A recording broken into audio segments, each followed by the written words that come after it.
Almost all the tanks I have covered on this channel, both fake and real, have originated sometime during the 20th or 21st century, with only a few exceptions. Today's topic, however, will take us back a long time ago to a galaxy far, far away as we discuss the Confederacy of Independent Systems armored assault tank.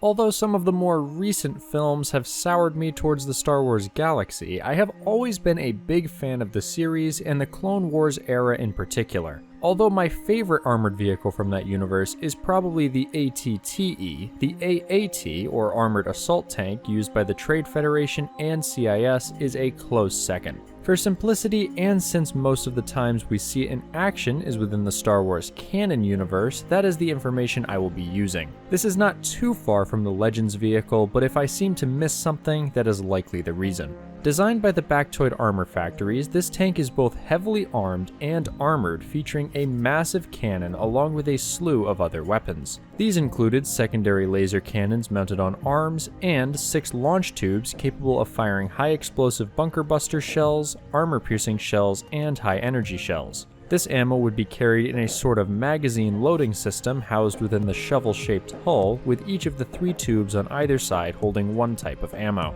When fired, these projectiles would be surrounded by plasma, which reduced drag, allowing for higher velocities. The design of this tank is far different from any we have on Earth, with it not only having an unusual shape, but eliminating the normal wheels or tracks found on our armored vehicles. In place of this, the AAT used repulsor lifts to allow it to hover above the ground. This did allow the tank to cross many sorts of terrain, but keep in mind they only held it slightly above the surface, and without ground beneath it, gravity would cause it to come crashing down. Moving up from there on the hull, we find the large frontal hatch where the driver sits, which curves back to the turret. Despite the use of energy weapons and a droid crew, the AAT still required a total of 4 battle droids to operate. This consisted of 2 gunners located in the hull behind the driver and a commander in the fully traversable turret. Additionally, 6 droids could ride outside, holding onto external handholds. It does seem possible this was reduced to 2 crew after the start of the Clone Wars, as usually only 2 droids are shown within the tank. Although all the weaponry, armor, and reasonable 55 km/h speed made the vehicle quite effective in theory, we often see it had numerous weaknesses. One of the main ones is that either due to the doctrine of the CIS or an oversight in the design, the external hatches are easily opened. This combined with poor visibility makes the tanks easy targets for even lightly armed forces if they are able to eliminate the supporting battle droid force. This is perfectly illustrated by how easily these tanks are knocked out with 2 grenades. A simple solution to this would be to have a lock on the hatches, as many real-world tanks are equipped with. Despite this, we see just how effective these tanks are alongside large groups of droids, with their powerful cannons able to take out groups of Republic forces with ease. Over the course of the Clone Wars, these tanks would see surprisingly little in the way of changes, with only one major variation of the design. This, known as the DDT, or Defoliator Deployment Tank, was designed by General Locke Durd and replaced the primary laser cannon with a special missile launcher. Testing showed that, as planned, the armament could eliminate living things while leaving droids unharmed. Only 2 of these would be produced, with the first being destroyed during testing by Republic forces and the second being used by General Grievous during his attack on Dathomir. Likely, the main reason this design wasn't pursued further was more due to Sidious preventing the CIS from getting too far ahead of the Republic in terms of weapon technology. The AAT would see use throughout the lead up to the Clone Wars as well as during the conflict. Though primarily used by the CIS, a few smaller factions would use them as well, including Death Watch, the Hutts, and the Rebel Alliance. With the lore behind the vehicle covered, I want to now consider how a tank of this sort might perform in the real world.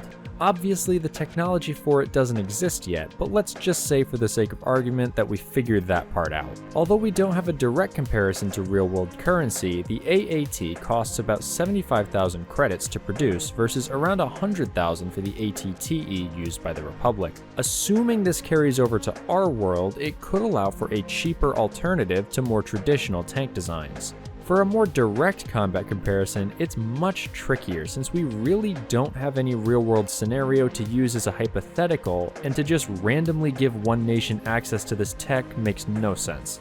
Maybe in the future I could do a sort of versus series as part of Fake Tank Friday where we pit two vehicles against each other, but for this video I'd rather just consider the pros and cons of the tank. The AAT would bring with it almost unparalleled cross-country performance, with the repulsor lifts acting as anti-gravity devices. This would mean swamps and potentially even rivers would pose no challenge to the tanks. In theory, this would also eliminate the threat of traditional mines, as the vehicle would never contact them. Alongside this mobility, the tank is fairly quiet, which would make it easier to launch an ambush or reposition your forces without the enemy hearing the AATs moving. When in combat, the large turret hatch seems to provide reasonable visibility for the commander, which would allow for better situational awareness. Overall, I would say the design is quite strong, but there are a few issues with it.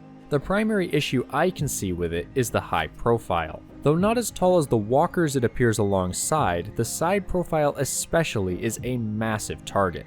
Part of this is mitigated with the wider lower hull, which stores much of the ammo, but I could see this suffering a similar issue to the Russian carousel ammo racks, where any impact to that area would result in a catastrophic detonation. Another issue would be the two-man crew, as we have seen throughout history that this is not a great choice. With a droid crew, this is probably less of an issue, with computers able to think faster than humans. Alternatively, the earlier four-man crew layout would work better for a traditional human crew. These crew do seem to have the ability to see outside the vehicle with internal sensors, but I question the lack of any form of viewport. In the event of power loss or sensor jamming, this would leave the tank effectively blind, not a situation any vehicle wants to find itself in.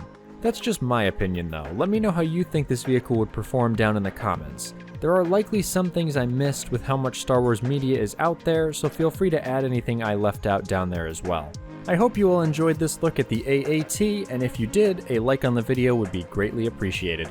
If you want to see more videos like this, subscribing and leaving a comment is the best way to show it. Thanks as always to my channel members for supporting this content and the channel as a whole. That's it for today though, so if you want to see more videos like this, I highly recommend checking out the full Fake Tank Friday playlist. See you there.